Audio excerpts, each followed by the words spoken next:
Hello, music teacher friends. Thank you for joining me here today for episode number 67 of the Beyond Measure podcast.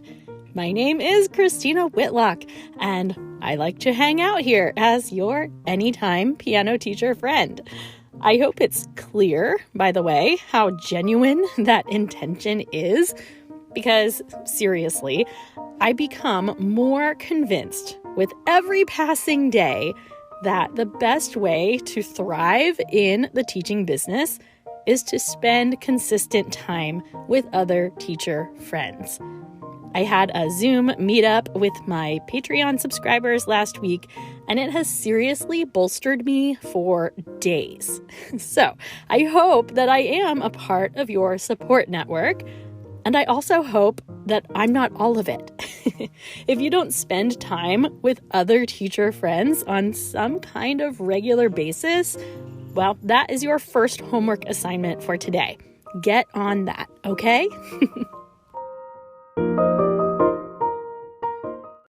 So, we have spent the last 3 weeks talking about preparing students for performance, right?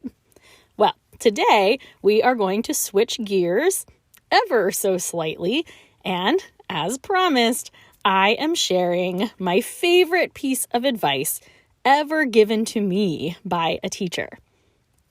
I, first of all, feel the need to insert a disclaimer here because, in all seriousness, I have been blessed by studying with several really incredible teachers, and I have taken gems of wisdom from every single one of them. They really each all deserve their own episode, or like 10 of them. But today, I am sharing one particular analogy that was given to me by a teacher who learned it from his teacher. And of course, now I tell the same thing to my students, and here I am telling all of you who may find yourselves in positions to share these words elsewhere also. And this, by the way, is my very favorite thing about the music teaching profession. I am pretty much obsessed with the way that brilliant ideas get passed on from one person or one generation to another. The fact that our legacy can live on through our students and our colleagues in ways that we are never even going to know, well, that's like just one of my very favorite things. I am sharing this piece of advice with you today, mostly because it does tie into our recent theme of preparing for performance. But even more so than that, it really just applies to the playing of music in general. Okay, so now that I feel like I've built this whole thing up entirely way too big, we'll get to it. This story comes to you from the days of my graduate studies. My piano professor back then was a fantastic human being by the name of Jim Helton, and I have already talked about Jim way back in episode 16 when I shared the story of how we met when I serendipitously agreed to turn pages for a guest artist clarinet recital during my undergrad. So anyway, Jim is really gifted in his ability to communicate the inner workings of our brains, among many other things. So this advice that I keep teasing, this was something that Jim was told by Ian Hobson while he was a student of his. So we know that we can attribute this idea back at least 2 generations of teachers, and maybe more, who knows. But here's the deal. I feel like pretty much all of us, at one point or another, become discouraged at how hard we have to concentrate on playing our music in order to get the results that we want. I know in my teaching experience, I get a lot of teenagers and especially adult students who tell me that they just want to be able to sit down and play. They are often waiting on some, like magical transformation where they can just sit down and play and enjoy every moment of their performance without having to think so hard about it. Does this sound familiar? I mean, we see professional musicians who make this stuff look so easy, right? And those same professional musicians in every genre imaginable make it look like they are on stage having the time of their lives, right? Well, enjoying our own playing is a tricky beast, isn't it? I mean, sure, the more prepared we are for a performance, the more we can enjoy our playing. No doubt about it. Absolutely. However, this is also where my focus for this episode comes into play. One day of my graduate studies, I was finding myself particularly vexed by this dilemma of finding joy in my own performing. And Jim told me this. He said that you have to approach performing like you are driving a car. Like you are driving a car through some very scenic territory, okay? There are enjoyable elements all around you. But the thing is, you still have to drive the car. Your main job is to maintain control of your vehicle at all times. Anyone listening to you gets to look around and fully enjoy the beauty of the experience. They don't have to keep the car on the road. But you, however, do. This means that there is never really any true version of autopilot. Those moments when you watch a performer and you think that they are just so fully immersed in the joy of the music they are making, well, the actual thoughts inside their brains are likely laser focused. They probably know exactly what they have to concentrate on. And of course, I can't speak for everyone, but I highly doubt their inner dialogue is simply based around thoughts like, oh, I just sound so good.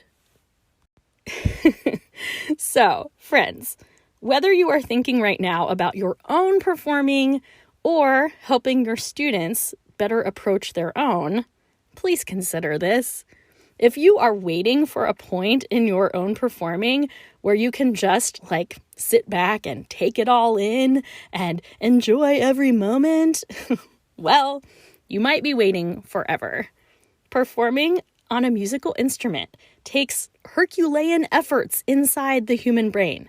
It's a really complicated art, yes? I used to find that fact discouraging, but now I just remind myself, I have to drive the car. I can still take in the general landscape around me. I can still appreciate the beauty of what I'm seeing, but there will be moments where, I can catch a glimpse of pure beauty. But when it comes down to it, my number one task is to facilitate a smooth ride for my audience. I am going to try everything I can to avoid potholes and crashes and going off the road. I'm even going to try to obey the speed limits. I don't want to make anyone feel nervous or afraid. I want this to be a trip that they remember fondly, forever. And as long as I remain in control of my vehicle, otherwise known as my instrument, we can all enjoy this journey together. And that's it. My favorite piece of advice I ever received as a student. When performing, I have to maintain control of my vehicle. It's that simple. So maybe you've already heard this or thought of it yourself, but I hope it hits you in a positive way, like it hit me 17 years ago. My thanks goes to Jim Helton for teaching me this, as well as so many other things. I thank Ian Hobson for passing along his wisdom to so many. And I thank all of you listening now who share great advice and expert knowledge every single day of your lives. As I said, this is, without a doubt, my very favorite thing about the music teaching industry.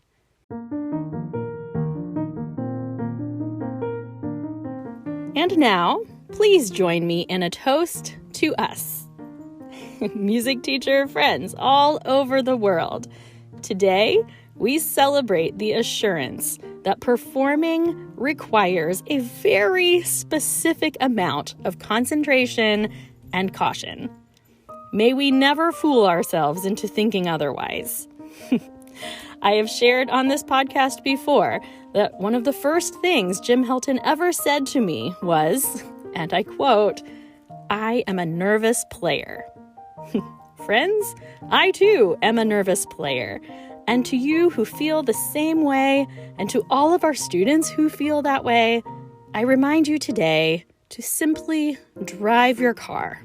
Keep it on the road. Enjoy the scenery as you are able. It's beautiful out there. But in the end, whatever mental energy it takes for you to remain in control, well, that's just what it takes. So, cheers to us, to the generations who taught us, and to the legacy we leave to those who are up and coming. Hear, hear.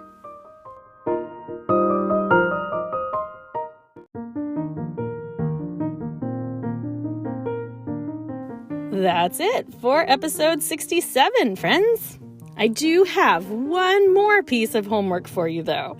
I am so interested to know if you have a piece of advice that you consider to be your favorite given to you by a teacher. So, wherever you are listening to this podcast, if you go to the description of this episode, like if you tap on it, that's otherwise known as the show notes. And in the show notes for this episode, you will see several links to helpful things, including one where you can actually leave me a voicemail. And I would love for you to do that and tell me the best advice you ever received from a teacher. I am just really fascinated in what you might have to say, and I would love to know what has left an impact on you. Don't forget to download the performance journal that I shared last week. I know there were some issues with the download link early in the week, so if you didn't get it then, the link should be fixed now, and make sure you let me know if it's not. As always, please continue sharing this podcast with other teacher friends. It truly is the highest compliment. I adore you. I really mean that. And I just can't wait to chat again next week. Spoiler alert. Next week, I am asking a super important and also highly debated question in the music teaching community. Who works for whom? It's going to be good. Make sure you subscribe to make sure you're notified when the new episode releases. Until then, onward and upward, my teacher friends. Let's make it a great one.